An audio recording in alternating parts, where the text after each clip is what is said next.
working towards this my whole career, and this is something that I've always worked towards, and I've always tried to jump on every promotion I could get and try to put myself in a position to be in this situation.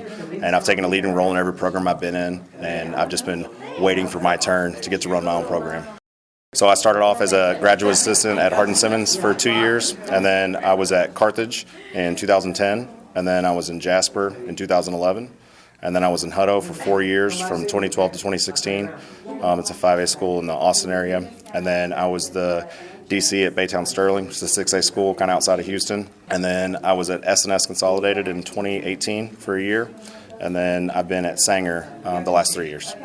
My goal is to start within the next, couple of weeks. And I can use some days off to get here and start a little bit earlier before my, everything's completely settled. But I'm hoping by the end of the month, if not the end of the month, in early February.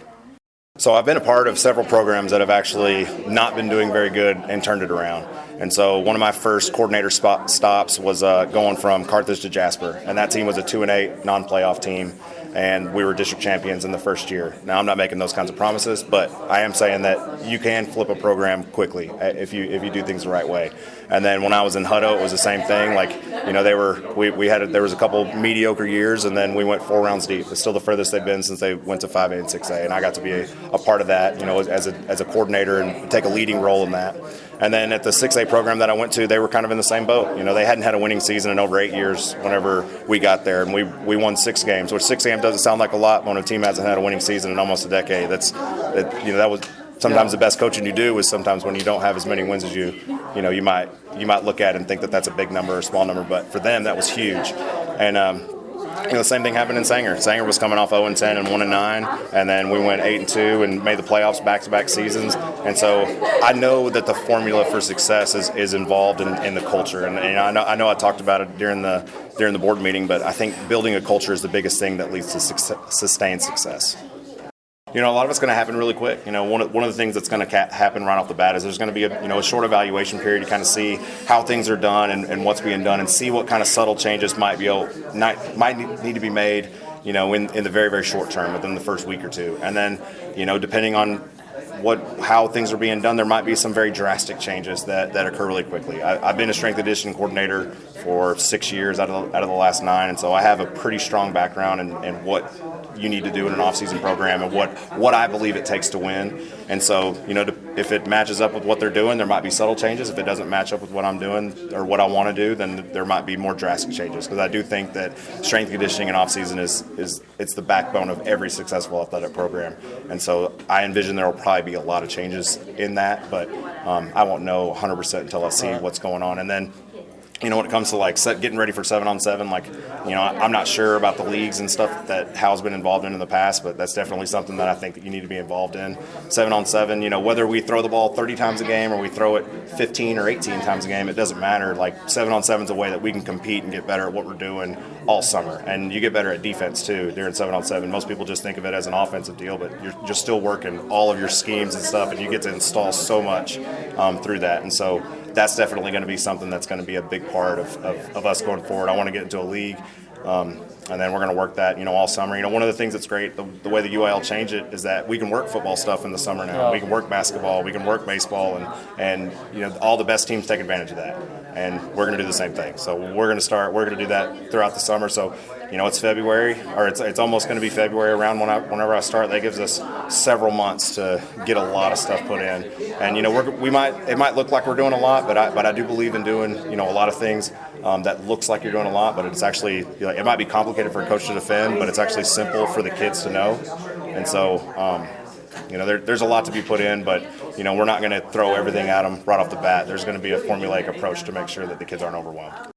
I think one of the biggest things is I'm going to make sure that I surround myself with people that share the vision, and that they have to coach in a positive way. They have to believe in the core values that I talked about, earlier, and then being all in for Howe. There's a lot of guys that are here that are probably great, and there's guys that are probably going to come in, with me. But either way, whoever comes in, they have to buy into the vision that we're selling. And if they concentrate on those core values and stuff like that, the wins will come. And if we concentrate on those things, then I don't see it being an issue. Well, I've been a head track coach for the last several years now too, and so I anticipate being involved in every program. And so track is definitely, I think that it builds, there's no sport where being stronger and faster don't translate to better athletes. And so that's strength and conditioning, powerlifting, and track. Those programs build athletes in every other sport, no matter what it is. And so definitely going to be heavily involved in the track program as well. One of the biggest things that I noticed right off the bat, we were the homecoming 2 years ago, and just the amount of the community support that I saw was, there's something to be said when a community supports their team. And, and I know that it was, some rough years, but the community was still out in force. And to me, that spoke volumes.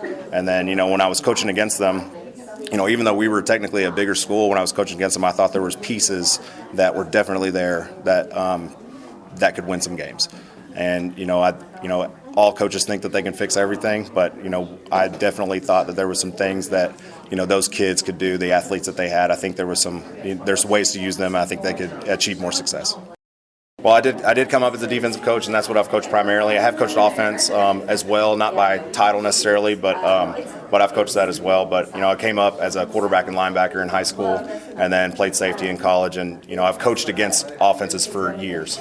And I've always been involved with offense, but it's mostly been in off-season or as an assistant to the coaches and whatnot, but not necessarily by my title. And so I've been involved in offense for a long time. And I do know that from a defense perspective, there's things that all offenses do that's really tough to stop. And there's no one offense that's great. But there are elements of offense that is really hard to defend no matter what you do. And, one of the things that I want to do is I want to be able to utilize a lot of different ways to win. Like you can run a slot tee and run the ball every single play and win that way. But sometimes it can get tough if you get down to come back. You can throw the ball every play and you can score a bunch of points, but if it's pouring rain, then that offense is hard to win with too. And so I think the best offenses can do both. And you do both by being able to get into spread offense with deuce or doubles and trips, and then you also got to be able to put a tight end and a fullback in the game and pound the rock when that is how you need to win too. And whatever we need to do to win the most, that's what we're going to run the most of. There's definitely elements of the stuff that they did last year offensively that we're still going to do. Some of the plays that they run that in an air raid or a spread offense, there are certain plays that are staples of those types of offense. There are several of the plays that we're going to still run because there are staples of just a spread offense and a quality passing game. And so there's definitely still stuff we're going to do there. There's still some things that I think that we're going to use with a little bit of tight end and some two-back sets. You can use formations to put defenses in bad positions, and you can get guys open, or you can create running lanes to open things up whenever you do that. And so I want to be able to use elements of both.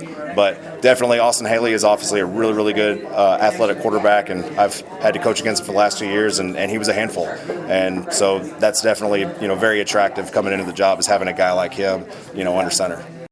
One of the things about a 3-4 defense is, depending on what you call one of those linebackers, you can easily be in a 4-down or even a 5-down defense really, really quickly. And so the biggest thing that the 3-4 allows is flexibility in personnel. If you have a tweener type of kid, there's lots of places that you can put them in a 3-4 defense. If you have more bigger kids, there's still places you can put those guys and get them all on the field.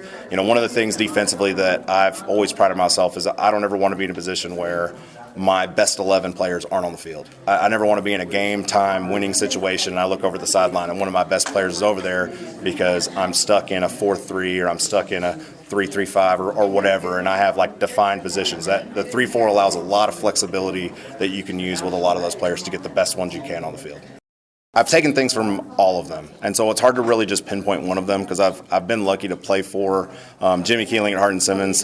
There's over 180 coaches that played for him or coached for him at some point, and so he's obviously incredibly influential. For me as my first coaching spot, but I've taken stuff from everybody that I've worked for because I've had the privilege of working for a lot of accomplished guys, and all of them have elements that I've tried to take and use and mold and then mix with my own stuff and kind of create my own culture and path and program. So I'm from Gainesville, born and raised, and I never moved throughout high school. And then I know looking at my coaching career, I've moved around a lot, and I get that. But one of the biggest reasons why I'm in this area now is because I want to be in North Texas. My parents are in North Texas. My in-laws moved from out of state to North Texas about 5 years ago, and so I want someplace to call home. I have a son in 7th grade right now, and I don't want to move him in high school. That's never something that I've ever wanted to do. And my family sacrificed a lot for me, with my ambitions, trying to move up the ladder, and I'm here, and I plan on staying here, and I want some place for them to call home, because right now they don't have necessarily one place that they can say is their hometown, because they've moved a lot, and so that's something that I want for them, and I want that to be here.